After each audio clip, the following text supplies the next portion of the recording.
di surga, biarlah pujian dan sembah kami kiranya sungguh benar, memberkati serta menyenangkan Tuhan di tempat yang maha tinggi. Sungguh kami boleh merasakan hadirat kasih dan kuasa-Mu yang sedang Kau nyatakan di tempat ini, yang merupakan kerinduan setiap kami pribadi lepas pribadi. Kembali kami rindu, biarlah Tuhan berbicara bagi kami. Untuk itu berfirmanlah ya Bapa, karena setiap hati kami senantiasa lapar dan haus akan kebenaran sabda firman-Mu. Kembali tutup bungkus kami dengan kuasa darah Yesus. Malaikat Tuhan berkemah di sekeliling kami, tembok api kemuliaan Tuhan memagari kami, dan Tuhan sendirilah yang menjadi kemuliaan dalam setiap hidup kami. Terima kasih Bapa, berfirmanlah bagi kami, di dalam nama Yesus kami berucap syukur. Yang percaya diberkati Tuhan katakan bersama saya, amin. Silakan duduk, shalom. Ya, apa kabar Bapak Ibu? Senang sekali mendengarkan kabar yang luar biasa. Mari kita langsung saja melihat kepada firman Tuhan. Sesuai tema yang diberikan, Galatia 5 ayat 22 dan 23. Demikianlah kebenaran sabda firman Tuhan. Galatia 5 ayat 22 dan 23. Tetapi buah roh ialah kasih, sukacita, damai, sejahtera, kesabaran, kemurahan, kebaikan, kesetiaan, kelembutan, penguasaan diri. Tidak ada hukum yang menentang hal-hal itu. Haleluya. Amin. Namun sebelum kita membahas jauh lebih dalam lagi, kita lihat lagi firman Tuhan terambil dari Roma 8 ayat 1 dan 2. Roma 8 ayat 1 dan 2. Demikianlah kapan? Sekarang. Amin. Tidak ada penghukuman bagi mereka yang ada dalam Kristus Yesus. Roh yang memberi hidup, apa katanya, telah memerdekakan kamu dalam Kristus dari apa? Hukum dosa dan hukum maut. Haleluya. Sedemikian jauh pembacaan firman Tuhan yang berbahagia dalam mendengar, menyimpan serta melakukannya dalam hidupnya hari lepas hari. Ya, kita baru saja memperingati kemarin hari kenaikan Tuhan Yesus ke sorga. Sebab memang hanya Dialah yang naik. Sebab tidak ada satupun yang naik jika bukan Dia yang telah turun dari surga, yaitu Anak Manusia, Yesus Kristus Tuhan. Nah, semua itu Dia kerjakan, tujuannya tidak lagi lain, diperuntukkan hanya bagi kita pribadi lepas pribadi. Apa yang Tuhan kerjakan selama Dia ada di dalam dunia? Dia lahir sebagai manusia, Dia hidupkan hidup manusia di dalam ketaatan yang penuh, bahkan sampai mati di atas kayu salib, mencurahkan darahnya, dan setelah itu Dia bangkit dari antara mati, yang menyatakan bahwa Dia sesungguhnya Allah, bukan hanya manusia yang mati. Dan setelah itu Dia menampakkan diri di dalam tubuh kemuliaan kepada para murid-muridnya yang notabene manusia biasa. Dan setelah itu Dia kumpulkan semua orang, kurang lebih ada 500 orang yang menyaksikan. Wow. Dia naik ke surga. Ini bukan mitos, ini cerita nyata, betul-betul kejadian yang tempatnya masih ada sampai hari ini di Israel. Ayo dong berangkat. Gak ada yang amin. Amin aja dulu. Ya toh? Yang sampai hari tempat-tempat situs-situsnya tuh masih ada, dan bukti dia masih ada. Hampir seluruh dunia tuh datang ke sana untuk melihat fakta, mendapatkan makna. Berangkat, haleluya. Ya, nah semua itu dikerjakan hanya untuk siapa? Hanya untuk kita. Kenapa? Karena semua manusia telah jatuh di dalam dosa, dan akibat dosa manusia hidup di bawah hukum maut, saudara. Karena upah dosa adalah maut. Nah, di tengah kondisi keadaan yang seperti itu, manusia telah rusak akibat dosa. Padahal sesungguhnya manusia dijadikan segambar serupa sujud dengan Dia, tetapi gambar Allah rusak karena dosa dalam hidup manusia yang menuju kepada kebinasaan. Maka Allah menunjukkan jati diri dan identitasnya. Dia tidak akan pernah meninggalkan perbuatan tangannya. Dia Tuhan yang bertanggung jawab, saudara. Haleluya. Maka wujud tanggung jawabnya, dia lakukan semua itu. Dia datang, dia hidup, dia mati, dia bangkit, dan dia naik ke surga. Tujuan hanya satu, untuk setiap kita, agar kita beroleh anugerah serta diselamatkan. Amin. Nah, oleh sebab itu Bapak Ibu yang saya kasih dan dikasih Tuhan, Tuhan minta kepada setiap kita agar kita berpindah dong ya, dari hidup yang menuju kepada kehancuran dan kebinasaan, agar berpindah masuk di dalam apa? Jalur emasnya Tuhan, dari lama menjadi baru. The golden rule, iyalah keren, haleluya, amin. The golden pathway, wih keren, jalur-jalurnya emas Tuhan. Nah, untuk bisa berpindah ke situ, nggak ada lagi lain, harus datang secara pribadi kepada Yesus. Dia undang semua untuk datang kepada Dia. Sebab itu Dia sudah kerjakan, Dia sudah lakukan untuk kita semua. Tinggal kita merendahkan diri saja, merendahkan hati saja untuk datang kepada Dia serta mengakui bahwa kami memerlukan Engkau, dan saya thank you, terima kasih Tuhan, bersyukur untuk apa yang telah Tuhan kerjakan buat kami. Haleluya, amin. Setelah itu apa yang terjadi? Ngapain Dia ke surga? Ke surga Dia menyiapkan tempat buat kita. Saya orang tua yang sampai hari ini belum bisa memberikan rumah anak saya. Efraim satu rumah, Jojo satu rumah, belum bisa. Om kita yang masih berami-rami, nggak bisa sampai hari ini. Karena menikah di usia 40 dan sekarang udah 61 tahun. Mau bercian untuk beli itu, gue udah gak kepengen. Karena dalam hidup saya cuma dua, Tuhan, melayani, udah itu aja. Gak ada nguber yang lain. Apalagi dompet darah Yesus, gak ada. Gak ada, cuman Tuhan dan melayani. Karena Tuhan angkat saya dari kondisi ini, dipindahin ke sini. Waduh, jadi itu aja. Jadi gak punya kepemilikan. Gak ada yang saya miliki, cuma satu, Tuhan dan pelayanan. Selebihnya itu semua bukan milik saya. Semuanya itu milik daripada Tuhan itu sendiri. Nah, untuk itu bagaimana? Saya cuma bilang kepada anak-anak saya nanti, seandainya Papa tidak bisa menyiapkan rumah buat kamu satu-satu, tenang, kita semua nanti punya rumah yang sesungguhnya. Haleluya, amin. Itu rumah di surga. Jadi apa yang harus saya kerjakan? Yang saya kerjakan, saya cuma buat janji dengan Tuhan, Roh Kudus tolong jaga saya agar saya selalu hidup benar di hadapan Tuhan. Karena orang benar, anak generasinya akan diberkati. Itu aja. Dan setelah itu apa? Saya nggak bisa, mungkin saya nanti nggak bisa ninggalin warisan harta, tapi bisa, ya nggak seberapa itu, bisa habis juga kalau anaknya nggak benar. Tapi sekarang ini yang harus kita tinggalin adalah warisan iman kepada anak kita. Amin. Warisan harta belum tentu bisa menghasilkan iman sehingga kamu mempunyai rumah di surga. Sekalipun kita terbatas, tidak memberikan warisan harta, tapi jika kita memberikan warisan iman, mereka akan terima rumah yang kekal bersama dengan Bapa di surga. Berikan tepuk tangan.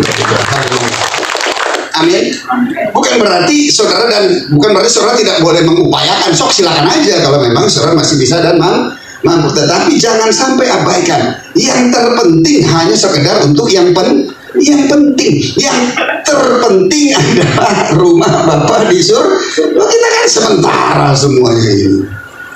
Satu kelak nanti akan back home. Dari mana asal kita? Asal kita dari mana? Bakal kembali kemana? Ya udah, fokus aja ke surga. Kemuliaan bagi Yesus. Nah, yang kedua apa? Dia datang menghadap Bapa untuk meminta agar Roh Kudus dicurahkan kepada setiap kita. Roh Kudus itu penting. Bukti nyata bahwa pada waktu dia naik ke surga, dia memberkati. Amin. Dengan cara bagaimana dia memberkati? Dia minta Roh Kudus agar Roh Kudus dicurahkan buat setiap kita. Ini sesuatu yang luar biasa. dagingnya, nggak mungkin bisa bersatu dengan kuasa Roh Kudus. Tetapi karena Yesus yang menjembataninya, yang tidak kudus bisa menjadi kudus karena ada kuasa darah Yesus. Sesuatu yang tidak mungkin menjadi mungkin. Roh Allah mempunyai tempat di dalam daging manusia dan bersifat permanen, yang sekali-kali tidak akan pernah meninggalkan. Dia Immanuel. Hal ini nih yang sudah dilihat secara fisik oleh nabi-nabi perjanjian lama. Tetapi mereka tidak mempunyai kesempatan untuk menghidupinya di dalam zaman kehidupan kita hari ini, di mana Roh Allah mempunyai tempat di dalam daging manusia. Dan setelah itu lihat, yang tadinya rusak sekarang dipindahkannya masuk di dalam jalur jalan emasnya Tuhan. Jalan hidup orang benar terangi oleh cahaya firman Tuhan. Wah, berikan kemuliaan bagi Tuhan. Inilah harta yang tak ternilai. Cuma itu, ya. Terus apa yang terjadi? Saya pola hidup yang seperti itu, begitu bertobat terima Yesus dan Roh Allah dicurahkan dalam hidup saya. Setelah Roh Allah dicurahkan dalam hidup saya, lihat manifestasinya apa? Ayat 22 di situ dikatakan, tetapi buah Roh ialah apa? Kasih, sukacita, damai, sejahtera. 3 pertama dulu aja. Karena satu roh itu ada 9 bagian karakternya. Dari 9 itu kita bagi 3. 3 pertama berbicara tentang kasih, sukacita, damai, sejahtera. Bersifat ilahi. Yang tadinya tidak ada sekarang menjadi ada. Karena ada Roh Kudus di dalam hidup kita. Kasih berbicara tentang kasih agape, kasih yang selalu menginginkan kebaikan bagi orang lain tanpa peduli atas kelakuannya. Kalau kelakuannya baik, aku mengasihi. Kalau kelakuannya mencintai aku mengasihi. Kalau dia tidak punya salah, aku mengasihi. Oh, itu bukan kasih Tuhan. Kasih Tuhan itu tidak lagi melihat kepada kelakuan. Wah, ini sangat perlu buat kita. Sorry saya bilang kita, buat saya. Siapa sih yang sering bermasalah dengan kita? Kan bukan orang jauh. Buat saya seringkali saya yang bermasalah buat istri saya. Buat saya seringkali yang jadi masalah istri saya terhadap saya. Tetapi kasih itu selalu diwujudkan demi kebaikan buat orang lain. Haleluya. Itulah kasih Bapa. Jika ini nggak ada pada kita, jika ini nggak ada pada kita, maka sesungguhnya Roh Allah belum dicurahkan dalam hidup kita. Tapi jika Roh Allah ada dicurahkan dalam hidup kita, maka lihat kasih agape itu menjadi bagian setiap kita. Bukan berarti kita nggak pernah gagal, tapi kita akan terus mengulanginya.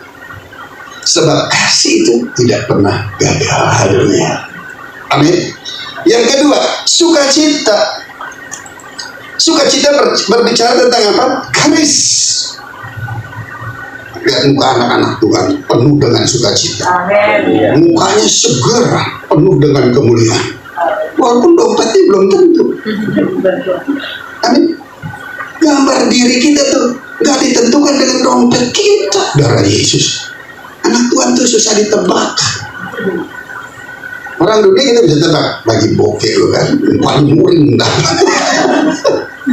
Kalau anak Tuhan nggak mungkin. Kenapa? Karena ada sukacita ilahi yang ada pada kita. Sukacita itu karena Tuhan telah tebus kita.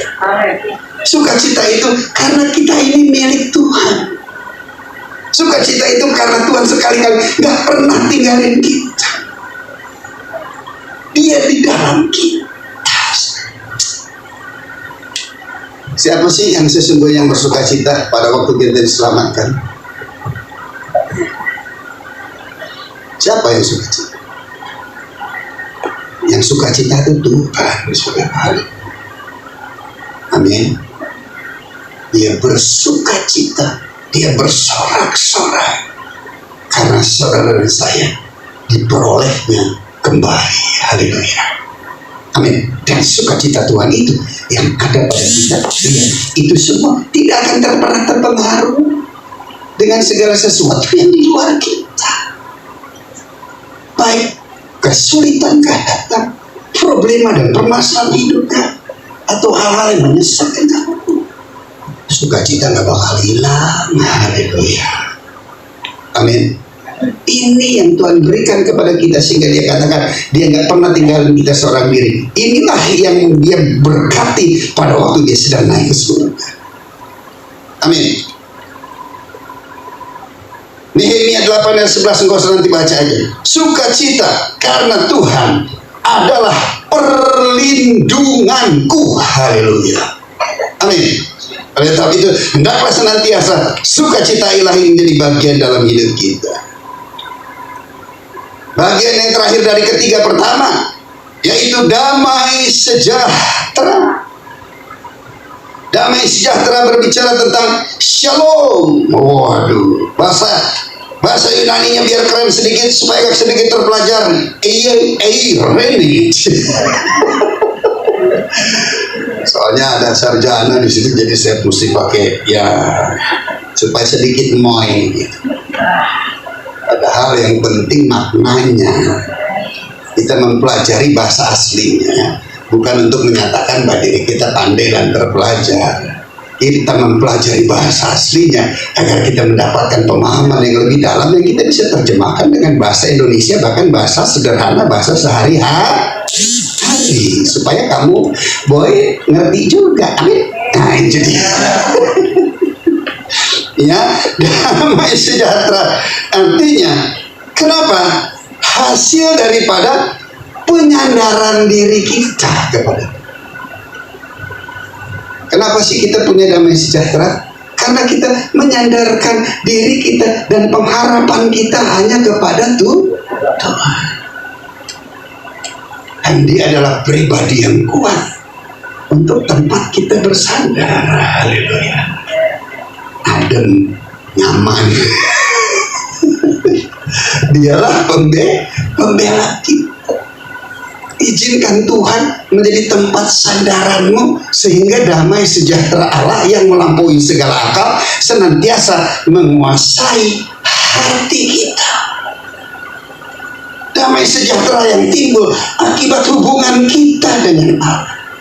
Sebab di dalam damai sejahtera ada kesempurnaan, ada ketenangan, ada jiwa yang tidak terpengaruh oleh keadaan dan tekanan yang bersifat dari luar yang selalu menekan.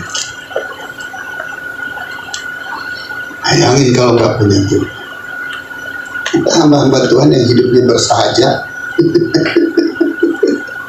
Banyak gak tekanan? Wah. Bisa gak jalan-jalan yang lama kita tempuh? Bisa. Tapi kita tahu itu semuanya tidak akan bermanfaat. Maka kita tidak punya pilihan lain selain bersandar, berharap kepada Tuhan, sehingga lihat damai sejahtera itu menjadi bagian dalam hidup kita. Ketiga hal yang bersifat ilahi ini ada di dalam hidup kita. Tiga yang kedua, sabar, kemurahan, kebaikan. Sabar berbicara tentang sabar yang panjang. Sabar yang panjang. Makrotenia. Keren bahasa Yunaninya. Tenia berarti temperamen. Temperamen yang terkuasai, saudara. Sabar tuh jangan pernah bilang anak Tuhan, sabar ada batasnya. Itu berarti sabar sih sabar ya, Tapi sabar ada batasnya. Tapi buat manifestasi Roh Kudus, sabar itu berbicara tentang panjang sabar. Saya masih berdoa untuk ini. Saya masih berdoa untuk ini. Walaupun Tuhan bawa saya melayani, nggak langsung diminta. Angkatin alat, sound system, jadi supir, antar jemput, apa semua. Itu kan Tuhan kasih lihat. Saya kerjasama dengan orang-orang yang tidak punya ini. Anak-anak angkatin alat, so, saya ajarin begini, tetap aja tuh nggak ngerti itu. Kocokek juga dulu. Tapi dia, Tuhan ajar dengan semua dalam pelayanan supaya saya bisa sabar dan bisa bekerja sama dengan semua orang. Haleluya. Orang sabar itu pasti dia akan bisa bekerja sama dengan semua orang. Dan orang sabar itu bukan berarti lemah. Orang sabar justru sebaliknya akan memimpin di mana dia bisa bekerja sama dengan semua orang. Amin. Oleh sebab itu sabar itu berbicara tentang apa? Tahan menderita. Sabar itu apa? Soft lunak. Digeser. Ya, didorong iya aja tuh, nggak terpengaruh, temperamennya tetap stabil. Selanjutnya apa? Ya, tabah. Apa? Halik langit dan bumi boleh berlalu, tapi firman Tuhan tinggal. Amin. Masalah boleh datang silih berganti, tapi saya yakin dan percaya orang yang berharap kepada Tuhan sekali-kali tidak akan pernah ditinggalkan. Tabah. Kita punya kebanggaan bahwa kita ini milik Tuhan.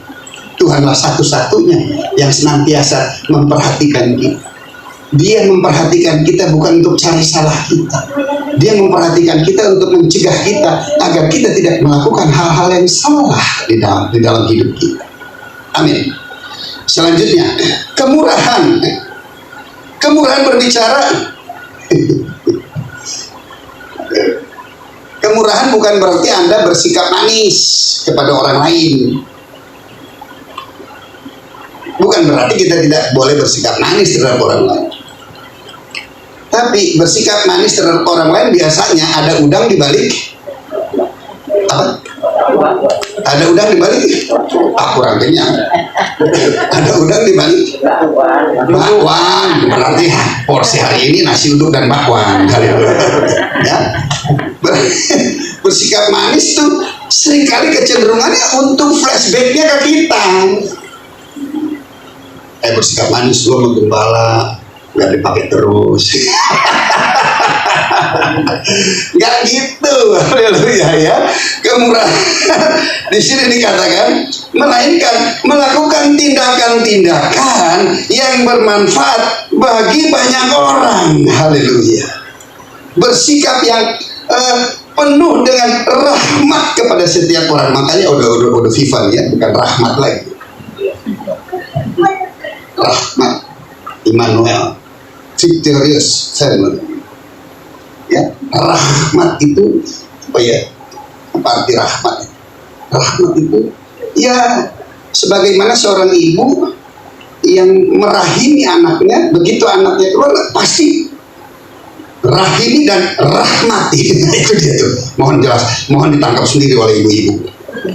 Ya. Jadi kemurahan itu bukan bersifat manis terhadap orang lain untuk memperoleh sebuah penerimaan. Kita biasa-biasa aja. Amin. Kenapa? Karena Tuhan telah terima kita apa adanya.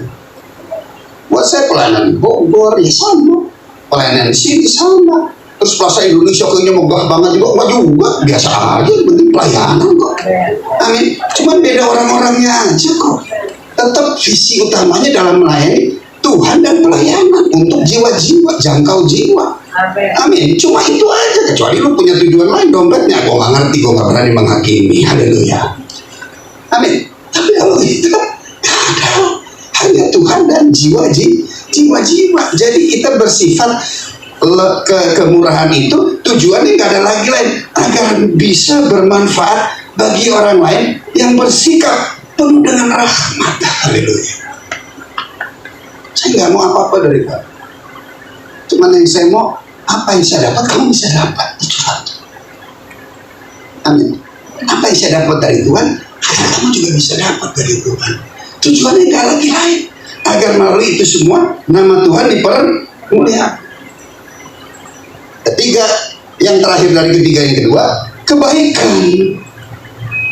Kebaikan adalah keadaan kualitas untuk bersikap baik, ringan tangan di dalam perbuatan.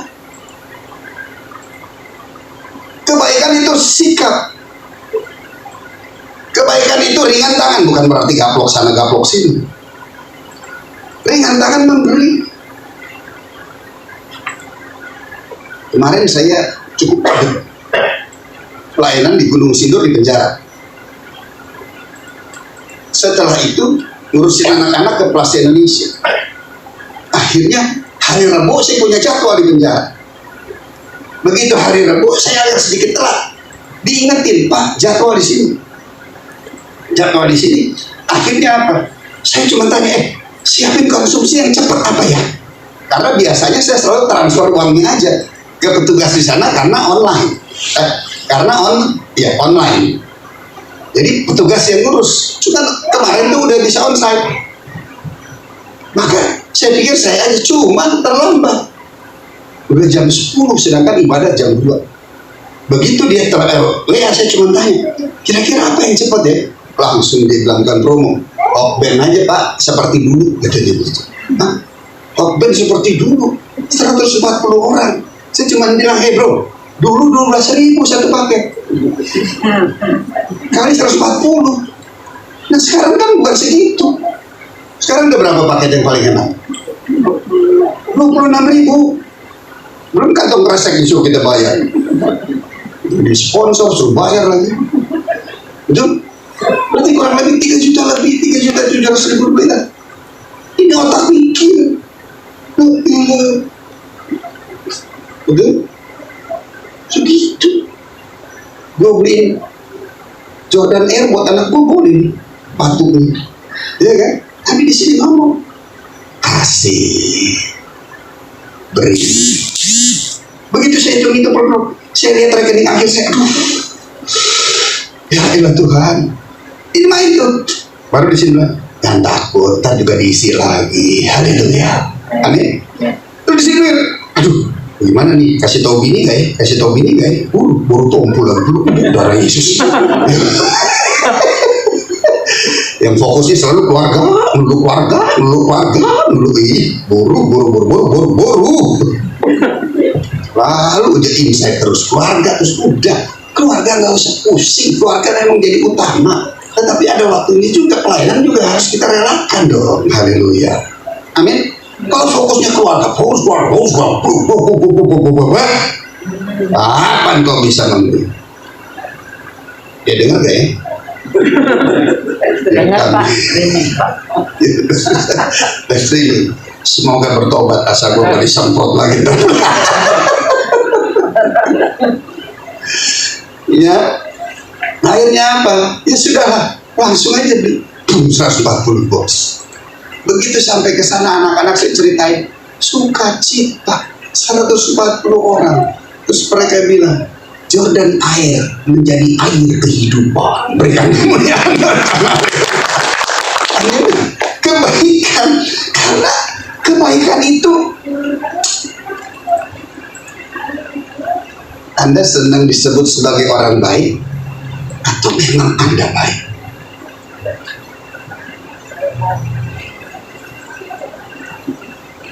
Orang bilang kita baik, ada ukuran orang itu.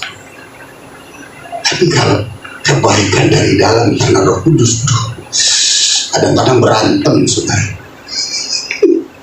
Tapi dia tetap menang. Kenapa? Karena nggak sebanding kebaikan yang kita berikan kepada orang lain dibandingkan dengan kebaikan dia terhadap kita. Amin. Selanjutnya, 3 yang terakhir. kesetiaan, kelemah lembutan, penguasaan diri. Haleluya. Kesetiaan berbicara tentang dedikasi diri terhadap siapa? Tuhan, pelayanan, pasangan hidup yang bersifat komitmen. Komitmen itu artinya tetap melakukan sekalipun merasa rugi, sekalipun dirugikan. Itu komitmen. Kita mesti setia sama Tuhan karena Dia setia sama kita. Setia gak dengan pelayanan? Kita harus setia dengan pelayanan karena untuk itulah Dia panggil kita. Amin. Kita harus setia gak dengan pasangan kita? Oh, kita harus setia dengan pasangan kita. Kenapa? Karena Dialah yang mempersatukan setiap kita. Wow. Amin. Nah, oleh sebab itu komitmen kesetiaan kita kepada Tuhan harus terus secara kontinu. Sampai hari ini bukan berarti saya setia, tetapi wujudnya sedikit-sedikitnya paling gak nyata. Sampai hari ini sejak saya bertobat, sejak saya digembalakan, saya tetap ada di dalam pengembalaan di mana gereja, di mana saya bertumbuh, saudara. Haleluya. Gak tuh, gak pindah-pindah gereja. Gak pindah-pindah gereja. Satu gereja di tempat ini. Dari angkat alat sampai pembicara. Dari angkat alat, dari jemaat, dari volunteer biasa diusulkan menjadi pejabat PDP, PDM, dan pendeta. Tetap di tempat ini. Susah senang biasa, dipakai disingkirkan biasa. Amin. Saya akan tetap ada di tempat kecuali mau diusir. Haleluya. Kalau sampai diusir, saya udah gembalain juga di orang lain. Tapi sampai hari ini nggak diusir. Dan kadang kalau ketemu dicari juga, begitu dekat kadang-kadang belakang ngeliat darah Yesus. Ya, itulah kondisi tapi tetap setia. Selanjutnya kelemah lembutan. Kelemah lembutan bersifat apa?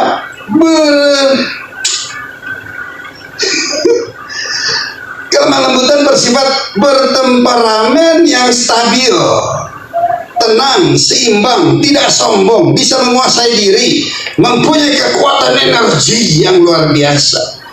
Kekuatan energi yang biasa itu apa? Mampu mengampuni, memperbaiki kekeliruan, bahkan menguasai jiwa sendiri dengan baik, saudara. Haleluya. Itulah kelemah lembutan yang Tuhan berikan bagi setiap kita.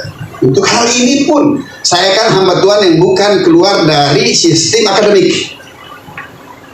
Walaupun pernah mengalami sekolah, walaupun pernah jadi dosen S1. Orang Tuhan ajaib ya. Nah, Tuhan bawa saya melalui dari apa? Pelayanan yang hidup. Saya pernah melayani rehabilitasi orang-orang stres dan depresi pengguna narkotika. Nah, jiwa-jiwa masalah kejiwaan itu jadi saya paham. Di bawah saya ada 2 dokter jiwa dan dokter umum. Coba keren gak? Tujuannya apa? Agar kita bisa mengerti, kita bisa belajar, agar kita bisa mempunyai jiwa yang stabil. Jiwa yang stabil berbicara tentang kelemah lembutan, tidak sombong, tidak bersifat arogan, bisa menguasai diri. Mau sombong apa nih? Datung nangka Tuhan jadiin manusia lagi tuh. Usia saya cuma 34 tahun Pak.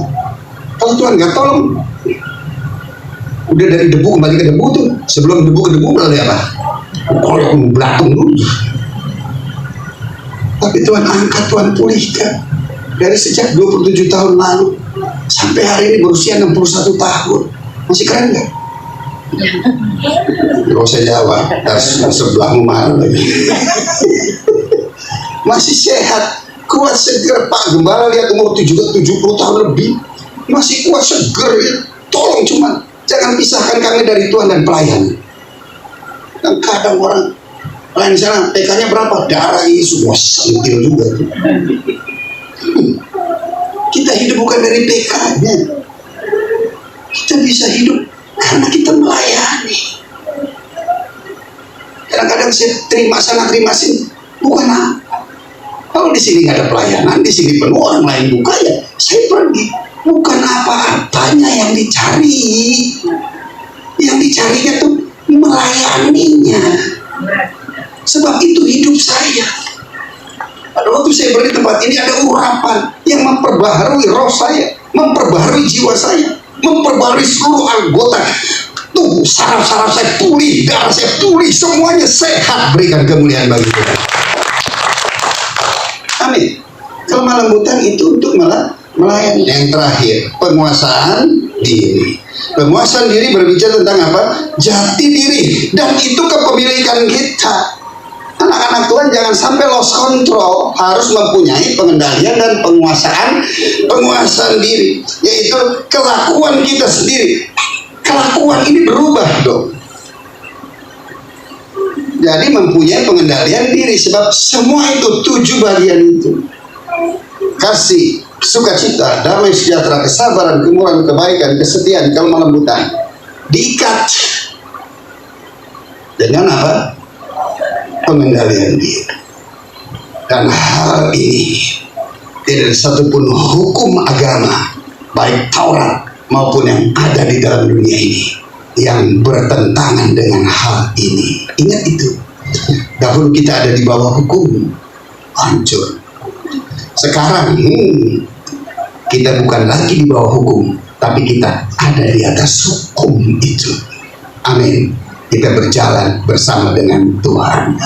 Tuhan memberkati kita semua. Haleluya. Amin.